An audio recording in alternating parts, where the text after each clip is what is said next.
नमस्कार। आप सभी छात्रों को एक बार फिर से जय हिंद।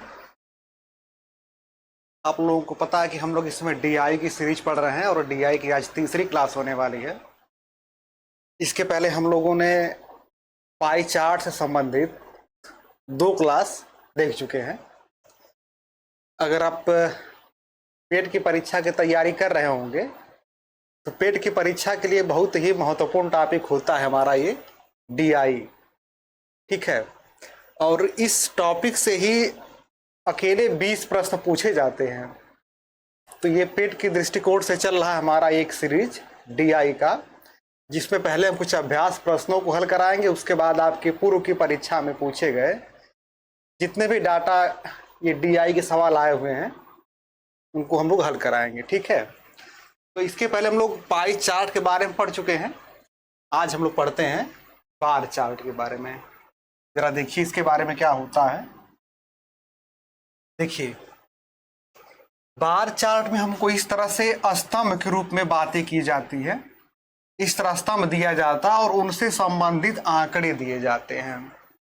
जैसे कह रहा है कि 5 अलग अलग संगठनों में कार्यरत महिलाओं और पुरुषों की संख्या, यानी एक डाटा हमको महिलाओं का, दूसरा पुरुषों का है। ये ABCD 5 अलग अलग क्या है, संगठन है। और हर संगठन में कितने महिला कितने पुरुष काम कर रहे हैं उसको हम लोग इस डाटा से देख सकते हैं। ये स्तंभ जितना ऊंचा होगा उसके सामने उस संख्या देखेंगे कितनी संख्या दिख रही है। अच्छा, दूसरी चीज ये गौर करने वाली होती है कि इसमें एक खाने में 500 का गैप है। जैसे 0 से 500, 500 से 1000, 1000 से 1500, मतलब एक इंटरवल कितने का ये है, 500 का है। अगर एक 500 का है तो अगर आधे की बात करेंगे तो वो कितने का होगा, 250 का। जैसे अगर पूछे कि संगठन ए में कितनी महिलाएं हैं, तो आपको सीधे से 1500 नजर आएगा। इसमें कितने पुरुष हैं तो 1500, तो ये इसका आधा, मतलब 1500 प्लस 250 यानी 1750 कह सकते हैं। उसी प्रकार से संगठन बी में कितनी महिलाएं हैं, 2000 प्लस 250 यानी 2250। संगठन बी में कितने पुरुष हैं तो कह सकते हैं कि 2000। मतलब ये स्तंभ हमको दिखाएगा कि उसमें कितने पुरुष हैं कितने महिलाएं हैं, ठीक है। ये संगठन के नाम है और ये उस संगठन की संख्याएं हैं। तो सवाल कैसे आते हैं हम उनको देखते हैं। देखिए, कह रहा कि संगठन सी और बी को मिलाकर काम कर रहे कर्मचारियों की कुल संख्या क्या है। पहला सवाल कह रहा कि संगठन सी एक है और एक संगठन बी है। इन दोनों संगठन में जो कर्मचारी काम कर रहे हैं उनकी क्या बताना है, कुल संख्या। कर्मचारियों में पुरुष और महिलाएं दोनों आ जाएंगे। तो संगठन बी में कितने कर्मचारी हो जाएंगे हमारे, देखिए महिलाओं की बात करेंगे तो 2200 और प्लस 250, यानी कह सकते हैं 2250 क्या महिलाएं हो जाती हैं और 2000 क्या हो जाते हैं, पुरुष हो जाते हैं। ये संगठन बी के कर्मचारी हो गए। इसके अलावा संगठन सी के कर्मचारी कितने हैं तो देखेंगे तो 2500 महिलाएं हैं और 2500 पुरुष भी हैं, यानी कुल कह सकते हैं टोटल कर्मचारी 5000 हैं। इन दोनों कंपनी को मिला करके बताना है, दोनों संगठन को मिला के बताना कुल कितने कर्मचारी हैं। सबको हम लोग जोड़ देंगे, 0 5 2 2 2 4 5 9, 9250, 9250, ठीक है।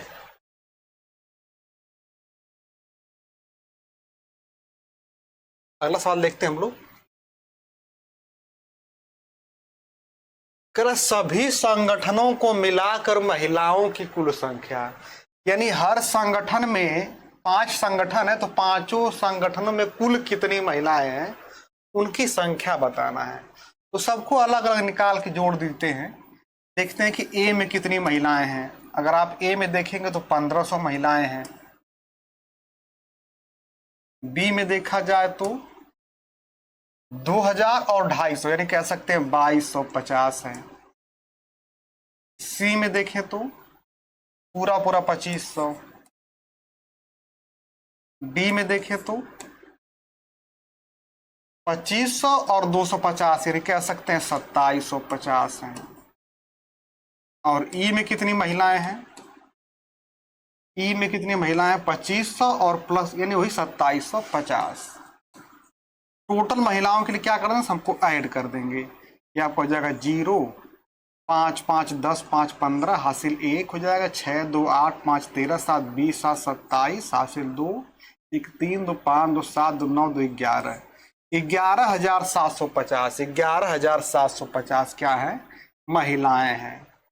यानी कह सकते हैं कि पांचों संगठनों को मिलाकर कुल महिलाएं कितनी है, 11,750।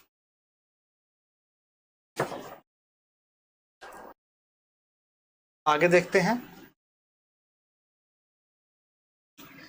कह रहा संगठन ई में महिलाओं की संख्या उस संगठन के कुल कर्मचारियों की संख्या का लगभग कितना प्रतिशत है। किस संगठन की बात करें, संगठन ई में। क्या जो संगठन ई में महिलाएं हैं उनकी संख्या कर्मचारियों की कुल संख्या का कितना प्रतिशत है। तो आप देखिए संगठन ई में कितनी महिलाएं हैं, पहले तो ये देख लिया जाए। आप देखेंगे तो संगठन ई में 25 और 250 2750 क्या है, महिलाएं हैं। और उसमें टोटल कितने कर्मचारी हैं, तो टोटल आप देखेंगे तो यहां तक 2500 ये 2500 ये 5000 और 250 और जोड़ दीजिए 5250, ये टोटल हमारा होता है। अगर ये बताना प्रतिशत में कि महिलाएं उस कर्मचारियों का कितना प्रतिशत है, तो प्रतिशत का एक साधारण सा यही नियम है कि जिसको प्रतिशत बताना होता है उस गिनती को ऊपर लिख देते हैं, टोटल संख्या 5250 नीचे हो जाएगा, और प्रतिशत बताना तो 100 से गुणा होता ही होता है। इसको हमको हल करना है, 0 से काट दीजिए, फिर 5 से काट देते हैं तो कितना हो जाएगा, 5 1 कम 5 105, और ये हमारा हो जाएगा 5वां 25, फिर 5वां 25। 5 से और काट देते हैं, 11 बार में कट जाएगा, और ये हो जाएगा 21 5 105। अब नहीं कटेंगे तो आपका ऊपर हो जाएगा कितना, 1100 बटे कितना 21, भाग देते हैं क्या बढ़ जाएगा, 21 5 105, 5 बचेगा 50, 21 दूना 42। तो 52 देख के हम कह सकते हैं कि लगभग हमारा उत्तर क्या आएगा, 52, क्योंकि लगभग में बताना भी है तो लगभग कितना आ जाएगा, 52% आ जाएगा। यानी संगठन ई में महिलाओं की जो संख्या कुल कर्मचारियों कितना है, लगभग 52% है। क्लियर, एक बार देखिए।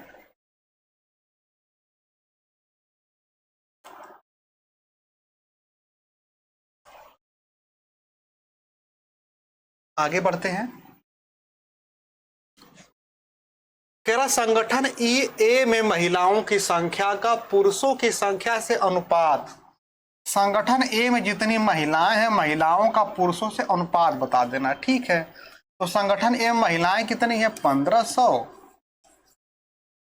ये हमारा फीमेल है, और मेल कितने हैं 1500 प्लस 250, यानी कह सकते हैं 1750, ये क्या है, मेल है। इन्हीं का अनुपात बताना, अनुपात लगा दीजिए, 0 से 0 कट जाएगा, 5 से काटिए 30, और ये 5 से काटेंगे, 5 दिया 15 5 25, फिर 5 से काट दिए, 5 छक्का 30 और 5 7 35, अब नहीं कटेगा। तो कह सकते हैं कि इनका अनुपात क्या होगा, 6:7, 6:7। ठीक है, आगे देखते हैं। कह रहा संगठन डी में काम कर रहे पुरुषों की संख्या, संगठन डी में काम कर रहे पुरुषों की संख्या उस संगठन में काम कर रहे कुल कर्मचारियों की संख्या का कितने प्रतिशत है। ये भी दशमलव के बाद 2 अंक तक बताना है। ठीक है, तो देखते हैं संगठन डी में कितने पुरुष काम कर रहे हैं। संगठन डी में कितने पुरुष काम कर रहे हैं, देखिए जरा कितने पुरुष हैं, 3250 और यानी 3250 हैं, और टोटल कितना हो जाएगा, टोटल अगर हम लोग देखेंगे तो 3250 ये और 2500 यानी 2500 प्लस 250 यानी 3250 प्लस 2750 कितना हो जाता है, 0 5 5 10 7 2 9 1 10 6000। यानी हम लोग ये कह सकते हैं कि संगठन डी में कुल कितने कर्मचारी हैं? 6000। उन 6000 में 3250 क्या है? पुरुष हैं। पुरुषों को ही क्या बताना? प्रतिशत में बताना। तो फार्मूला वही लगाएंगे कि 3250 को प्रतिशत बताना है बटे 6000 गुणे 100।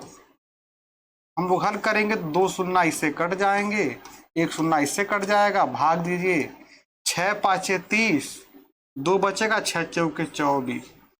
54 के आसपास आ रहा है। 54 हमारा एक ही विकल्प है, तो हम कह सकते हैं कि हमारा विकल्प नंबर क्या होगा? ए होगा, क्योंकि 54 के बाद हमको विकल्प दिखने लगता है। हालांकि विकल्प तो 5 और 4 में 54 वाला एक ही ऑप्शन है, तो हमारा वही ऑप्शन क्या हो जाएगा?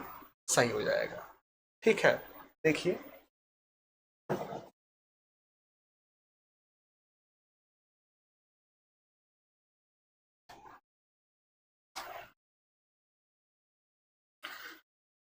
अगला सवाल देखते हैं हम लोग। देखिए दूसरा सवाल है, कह रहा नीचे दिए गए ग्राफ का अध्ययन करके इस पे आधारित प्रश्नों को उत्तर दीजिए। ये क्या कह रहा है? ऑटो सेल्स की विभिन्न वर्षों में बिक्री, ये सन दिया गया 1990, 91, 92 है ना। और ये बिक्री हजार में, यानी कि किस वर्ष में ऑटो की कितने हजार बिक्री हुई। जैसे 1990 में बताता है कि 60,000 ऑटो की क्या हुई है? बिक्री हुई है। उसी प्रकार से 1991 में कितने की बिक्री हुई? 4000 की। 92 में कितने की बिक्री हुई है? 100,000 की। 93 में 120,000 की। मतलब ये हजार में पढ़ना है हमको। और ये 1994 में 80,000 की बिक्री हुई है। अब देखते सवाल क्या पूछा गया है। कह रहा वर्ष 1993 की जो बिक्री है, वर्ष 1990 की बिक्री से कितनी अधिक है। यानी इनसे तुलना करनी है कि 1990 की जो बिक्री है, 93 की जो बिक्री है 90 की बिक्री से कितना अधिक है। तो आप देखिए कि 93 में कितना बिका है? 120,000। 1990 में कितना बिका है? 60,000। तो 93 वाला इससे कितना अधिक है? डायरेक्ट देख के कह सकते हैं कि 60,000। 93 वाला इससे 60,000 क्या है? अधिक है। इसमें कुछ नहीं करना, 60,000 अधिक है बस। ठीक है, आगे देखते हैं। कह रहा 1990 से 94 तक, 90 से 94 तक ऑटो सेल्स की बिक्री में अपने पूर्ववर्ती वर्षों की तुलना में कुल कितने वर्षों के बिक्री में कमी आई है। मतलब ये कह रहा है कि ऑटो सेल्स की बिक्री में अपने पिछले साल के मुकाबले ऐसा कितने साल हैं कि पिछले साल के मुकाबले उनकी बिक्री कम हुई है। जैसे देखिए एक साल तो यहां लग रहा है कि 90 की, अगर 91 में देखेंगे तो 91 में 90 के मुकाबले बिक्री क्या हुई है? घट गई है। 92 में क्या हुई है? पिछले साल के मुकाबले बिक्री बढ़ी है। 93 में क्या बिक्री बढ़ी है। एक 94 में बिक्री क्या हुई? घट गई है। दो जगह आपको डाउन मिल रहा है मार्केट। एक 91 में पिछले साल के मुकाबले बिक्री कम हुई है, यहाँ तो बढ़ गया, यहाँ भी बढ़ गया। और एक 1994 में बिक्री क्या हो गई है? घट गई है। तो हम कह सकते हैं कि 1991 और 1994 इन 2 सालों में अपने पिछले साल की अपेक्षा बिक्री क्या हो गई है? घट गई है। तो कितने साल आएंगे? 2 साल। हमारा उत्तर क्या होगा? 2 साल। ठीक है, बस इनको आंकड़ों को देख के समझ के उत्तर बताना है। अगला सवाल कह रहा किस वर्ष पूर्ववर्ती वर्ष की तुलना में बिक्री में वृद्धि का प्रतिशत सबसे अधिक रहा। वर्ष और प्रतिशत दोनों बताना है। मतलब ये कह रहा है कि किस वर्ष अपने पिछले साल की तुलना में बिक्री का प्रतिशत है वो सबसे ज्यादा है। देखिए यहाँ जो बिक्री फिलहाल कम है तो बात ही खत्म कर दीजिए। एक बिक्री यहाँ पे अधिक हुई है आपकी, और एक यहाँ पे अधिक, यहाँ पे तो डाउन हो गया है। तो 2 सन में ऐसा हुआ है, एक 1992 में बिक्री अधिक हुई है, एक 1993 में बिक्री अधिक हुई है। आप इस ग्राफ को देख के समझ सकते हैं कि 92 वाली बिक्री पिछले मुकाबले कितना है? सबसे अधिक है। तो सन हमारा क्लियर है। सन कौन सा होगा? 1992। 1992 वाली बिक्री जो है अपने पूर्ववर्ती वाले वर्ष की तुलना में सबसे अधिक है। कितने प्रतिशत अधिक है जरा उसको समझिएगा। 1991 में बिक्री कितना हुई है? 40,000। ठीक है, 1992 में कितना बिक्री हुई है? 100,000। अब सवाल आपको ये प्रतिशत का बताना है कि 140 से कितना अधिक है, ये बताना सवाल प्रतिशत का हो गया। तो 140 से कितना अधिक है, ये नहीं बताना 140 का कितना प्रतिशत है, ये बताना है 140 से कितना प्रतिशत अधिक है। तो पहले आप निकालेंगे कितना अधिक, वो 60 अधिक है इसके मुकाबले। तो जितना अधिक है उसको ऊपर लिख देते हैं। तुलना किससे कर रहे हैं हम, 40, तो बटे 40 लिखेंगे, गुणे क्या लिखेंगे, 100 लिखेंगे। हल कर देंगे, 0 0 कट जाएगा, 25 चौके 100, 25 छक्का 150। यानी कह सकते हैं कि 150% बिक्री हुई है पिछले साल के मुकाबले। तो सन हमारा आएगा 1992 और कितने प्रतिशत आएगा, 150। 1992 और प्रतिशत में कितना आएगा, 150। एक बार देखिए इसको।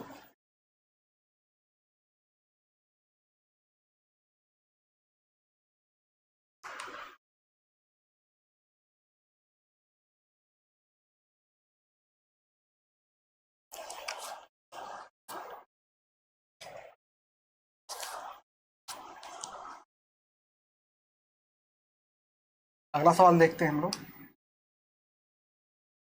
कह रहा है ऑटो सेल्स की बिक्री में किन किन वर्षों में लगातार वृद्धि हुई है ना। देखिए, एक यहाँ पे तो कमी हो गई है, एक वृद्धि यहाँ पे 92 में वृद्धि हुई है, एक यहाँ 93 में वृद्धि हुई है। यानी कह सकते हैं कि 92 और 93 में क्या हुआ, लगातार वृद्धि हुई है। 92 और 93, 92 और 93, इसमें कुछ कर रहा है, बस देख के आपको उत्तर लगा देना कि हाँ 92 और 93 में क्या हुआ है, लगातार वृद्धि हुई है। अगला सवाल देख लेते हैं। कह रहा है कि वर्ष 1993 की तुलना में 1994 में ऑटो सेल्स की बिक्री में कितने प्रतिशत की कमी हुई है। देखिए 1993 में कितना ऑटो बिका है, 120,000, और 1994 में कितना ऑटो बिका है, 80,000। ठीक है, तो कमी बताना कितने प्रतिशत की कमी हुई है। पहले देखिए कमी कितना हुई है, कमी हमको दिख रहा है कि 40 की कमी हुई है, क्योंकि 1993 में 120,000 और 94 में 80,000, तो 40,000 कमी हुई है। अब उसी को क्या बताना है, कितने प्रतिशत, तो 40 को प्रतिशत बताना है, बटे तुलना किससे कर रहे हैं हम लोग, 120 वाले से, गुणे 100। हल कर देंगे, 0 हो जाएगा, 4 तिया के 12, 100/3 मतलब 33% लगभग में आ जाएगा। ठीक है, इसको देख लोग कह सकते हैं कि हमारा विकल्प कौन सा होगा, 33%। ठीक, उम्मीद है आपको सवाल समझ में आ रहे होंगे। अगर फिर भी कहीं से आपको कोई डाउट रह जाता तो आप उसको कमेंट बॉक्स में टाइप करके पूछ सकते हैं। ठीक है, आगे देखते हैं लोग सवाल। कह रहा है कि नीचे के प्रत्येक प्रश्न दंड आरेख पर आधारित है, प्रश्नों को ध्यानपूर्वक पढ़कर उत्तर देखिए एक आरेख दिया गया है, इसमें सन है 1980, 81, 82, 83, 84, 85, 86, 87। ये क्या है, गेहूं का उत्पादन दिया गया, इधर गेहूं का उत्पादन है, यानी किस वर्ष में कितना गेहूं का उत्पादन है वो दिया गया है। ठीक है, 1980 में कितना दिया है, 3465। मात्रक कोई नहीं दिया है, किलोग्राम हो सकता है, कुंटल हो सकता है, वो अलग बात है। ठीक है, यानी 3465 1980 में, उसके बाद 81 में 1811, ये अलग अलग हमको आंकड़े दिए गए हैं। ठीक है, अब सवाल देखते हैं क्या पूछे जाते हैं। कह रहा किस वर्ष गेहूं का उत्पादन पिछले वर्ष के उत्पादन की तुलना में सबसे अधिक है। चलिए देखिए, पहले गेहूं उत्पादन अधिक कहा, यहां तो डाउन हो गया है। इस साल 81 में 80 की तुलना में गेहूं कम उत्पादन हुआ है, लेकिन 82 में अधिक हुआ है, 83 में अधिक हुआ है, 84 में अधिक हुआ है, 85 में कम हो गया, 86 में कम हो गया, 87 में अधिक हुआ है। तो आप बिना कुछ लगाए अगर इस ग्राफ को देखें तो सबसे अधिक वृद्धि कहां दिखाई दे रही है, यहां से लेकर के हाथ वाले में। यानी कह सकते हैं कि 1984 वाले सन में जो है पिछले वर्ष के मुकाबले वृद्धि क्या हुई, सबसे ज्यादा हुई। तुम्हारा आंसर क्या होगा, 1984। 1984 देखिए एक बार इसको।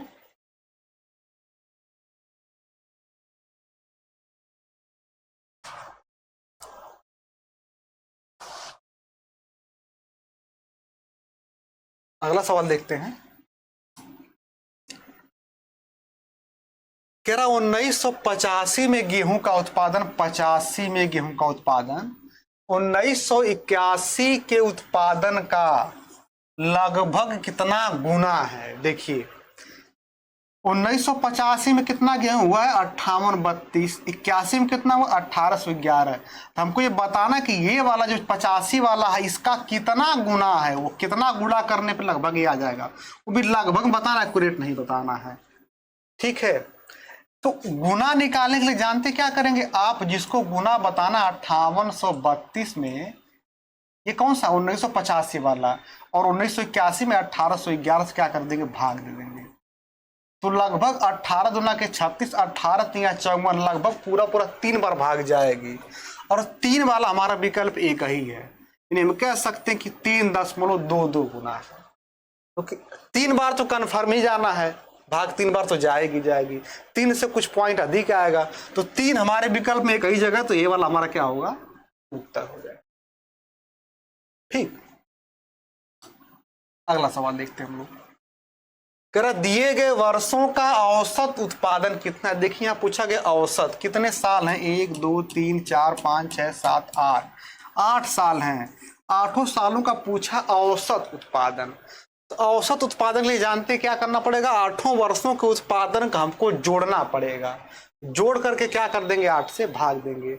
अब आपके ऊपर है कितना जल्दी इसको जोड़ लेते हैं। देखिए कैसे जोड़ेंगे, 5 1 6 3 9 3 12 6 18 2 20, 0 हासिल 2 लगेगा, 8 9 10 11 3 14, 4 हासिल 1 लगेगा, 5 8 13 4 17 2 19, 8 27, 5 32 हासिल 3 लगेगा, 6 7 2 9 4 13 7 20, 5 25 2 27 2 29।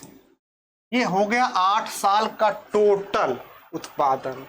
औसत बताना तो अगर 8 साल इसमें क्या कर देंगे, 8 से भाग दे देंगे। देखिए कितनी बार जाएगा, भाग दीजिए। अगर भाग देंगे तो 8 3 24, 5 बच जाएगा 52, 8 6 48, 8 6 48, 4 आ जाएगा, 8 5 40, फिर 8 5 40, 3655 हमारा क्या आएगा, एवरेज आएगा 3655। 3655 पहला वाला विकल्प है, 3655। औसत का यही नियम होता है कि सभी को उत्पादन को जोड़ देंगे, जितने हैं उनसे क्या कर देंगे हम लोग, भाग दे देंगे। ठीक है, एक बार मिलाइए इसको।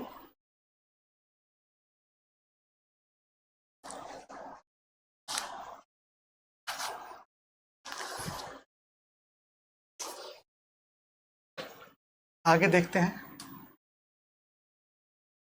करें 1987 में गेहूं का उत्पादन 86 की तुलना में कितना प्रतिशत अधिक है। देखिए कह रहा 87 का उत्पादन 86 की तुलना में कितना प्रतिशत अधिक है। पहले तो ये देखिए कितना अधिक है, 500 अधिक है। तुलना किससे हो रही है, 86 से, यानी कि 2000 से बटे 2000, और प्रतिशत के लिए 100 तो आएगा ही आएगा। हमने कुछ गलत लिख दिया, यहाँ 500 अधिक है, 500 अधिक है, गुणे 100। 2 जीरो कट जाएंगे, 1 जीरो से यहाँ कट जाएगा, कितना आएगा, 25% अधिक है, 25%। ठीक है, यानी कह सकते हैं कि जो 87 का उत्पादन है 86 के उत्पादन से कितना अधिक है, 25% अधिक। ठीक है, आगे देखते हैं। कह रहा कितने वर्ष औसत उत्पादन से कम गेहूं का उत्पादन हुआ है। देखिए हम लोग औसत उत्पादन इसकी पिछले सवाल में निकाल चुके हैं, औसत उत्पादन। तो उसी सवाल से औसत उत्पादन देख लेंगे कितना हमने निकाल के रखा हुआ है। देखिए 3655 आया था हमारा औसत उत्पादन, तो वहीं से देख लेंगे कि हाँ 3655 क्या है, औसत है। अब देख लीजिए किन किन सालों में कम हुआ है। एक यहाँ कम हुआ है, यहाँ भी कम है, यहाँ भी कम है, यहाँ तो अधिक है, ये भी अधिक है, ये भी अधिक है, ये कम है, ये कम है।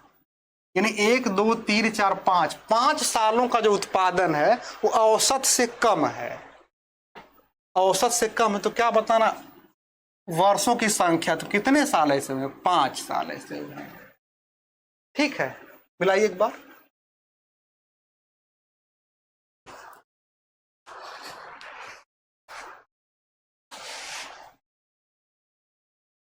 आगे सवाल देखते हैं।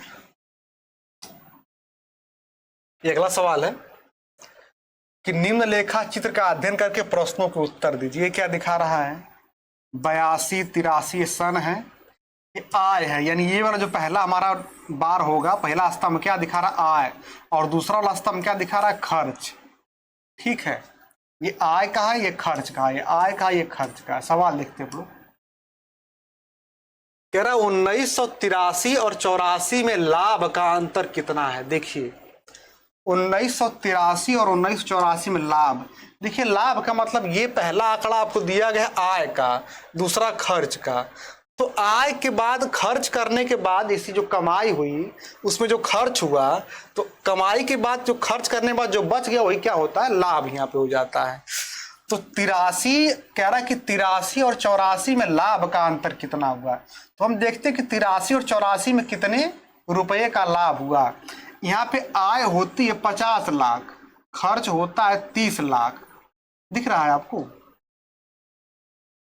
देखिए 83 में आय है 50 लाख, खर्च होता है 30 लाख, तो कह सकते हैं कि लाभ कितने का होगा? 20 लाख का। ये किसकी बात हो रही है? 1983 की बात हो रही है।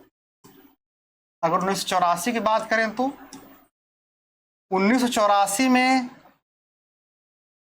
आय है 40 लाख, खर्च है 30 लाख, तो लाभ कितना का होगा? 10 लाख का। यानी कह सकते हैं कि 83 का लाभ है 20 लाख, 84 का लाभ है 10 लाख। दोनों लाभों का अंतर कितना होगा? 10 लाख का। उत्तर क्या होगा? 10 लाख का। देखिए एक बार।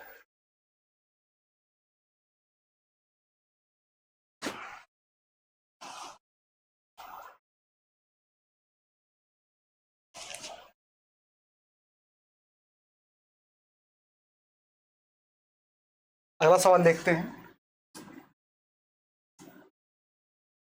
कह रहा उन वर्षों की संख्या कितनी जिनमें आय दिए गए वर्षों की औसत आय से अधिक रही है। अब देखिए यहां पे हमको क्या निकालना पड़ेगा? पहले औसत आय।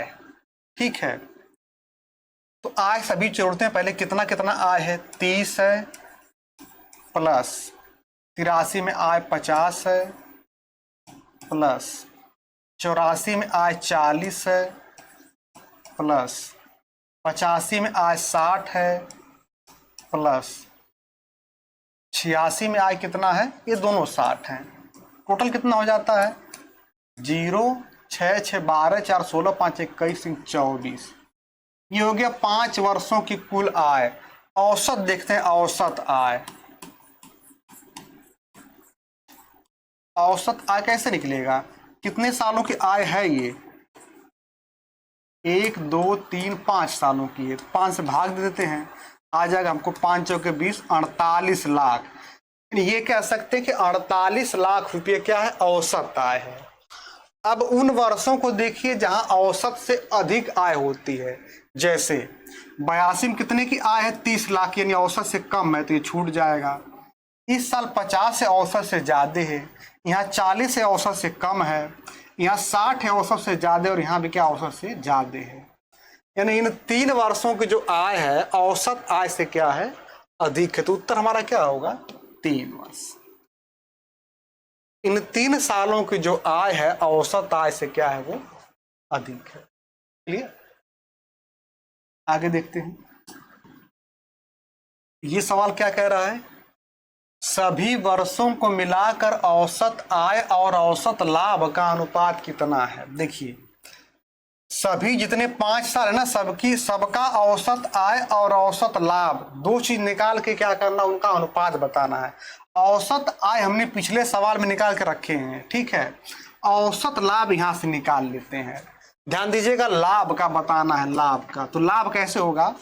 जैसे यहाँ की कमाई है 30 लाख, ठीक है, और खर्च है 20 लाख, तो यहाँ का लाभ कितना होगा? 10 लाख का। वैसे यहाँ कंपनी का यहाँ पे कितना लाभ होगा? 50 कमाई है, 30 खर्च, तो 20 का क्या होगा, लाभ होगा। इसी प्रकार यहाँ से 40 कमाई है और 30 खर्च है, तो 10 का लाभ होगा।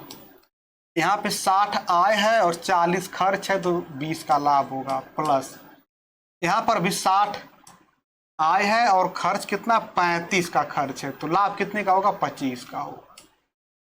सबको जोड़ देते हैं, कितना हो जाएगा, 5 के 2 4 5 2 7 1 8, 85 लाख का क्या होगा, लाभ होगा।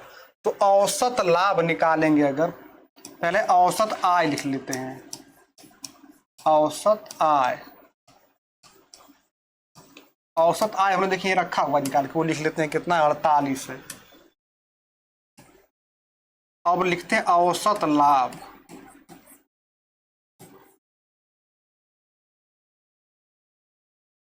देखिए औसत लाभ 85 है, कितने सालों का है, 5 साल का। तो औसत लाभ कितने का आएगा, 17 लाख का आएगा। हमको औसत आय और औसत लाभ का क्या बताना, अनुपात। तो कैसे अनुपात देखेंगे, 48 अनुपात 17।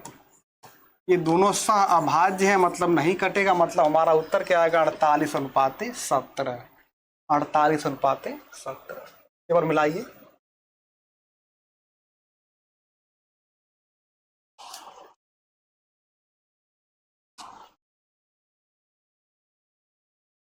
अगला सवाल देखते हैं।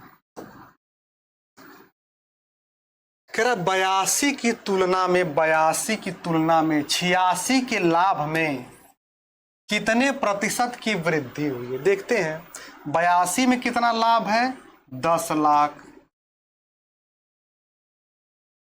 और 86 में कितना लाभ है, 60 आय है, 35 खर्च है, तो 25 लाख क्या यहाँ पे लाभ हुआ है।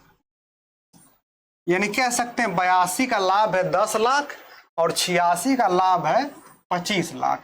तो वो इसके मुकाबले में कितने प्रतिशत की वृद्धि हुई है, तो वृद्धि तो हुई है 15 लाख की। तुलना किससे कर रहे हैं, 10 से। गुणा कर देंगे 100 से प्रतिशत बनाने के लिए, 1 जीरो का कट जाएगा, 15 धाम 150 प्रतिशत, 150 प्रतिशत। क्लियर। अगला सवाल देखते हैं। चलिए इस सवाल को देखते हैं। कह रहा 82 से लेकर 86 तक कुल आय कुल व्यय से कितना अधिक है। यानी कि 82 से लेकर के 86 तक के वर्षों में हमको ये बताना है कि जो कुल आय है कुल खर्च से कितना अधिक है। तो हमने कुल आय निकाल के रखा है कहीं, देखिए यहां पे है,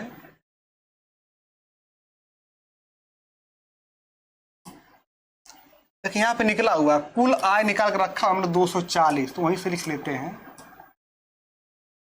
कुल आय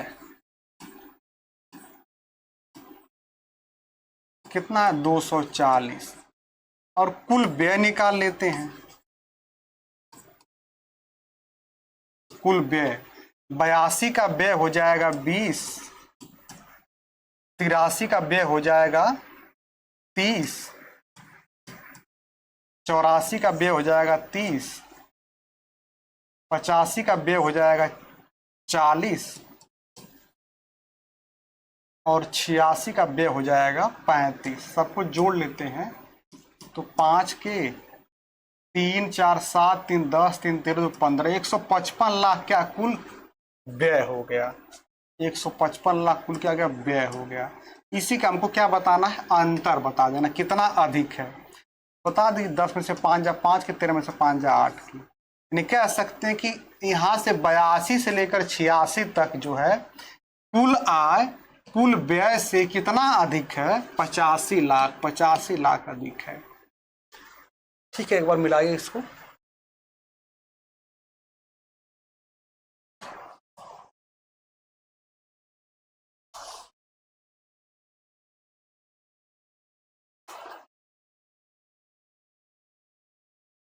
तो ये रहे आज के हमारे बार चार्ट के सवाल। उम्मीद है आपको क्लास समझ में आया होगा। इसके अलावा कोई डाउट आपके मन में रह जाता है तो आप उसको पूछ सकते हैं। ठीक है, तो आज के लिए बस इतना ही। आप सभी लोगों का बहुत बहुत धन्यवाद। Thank you.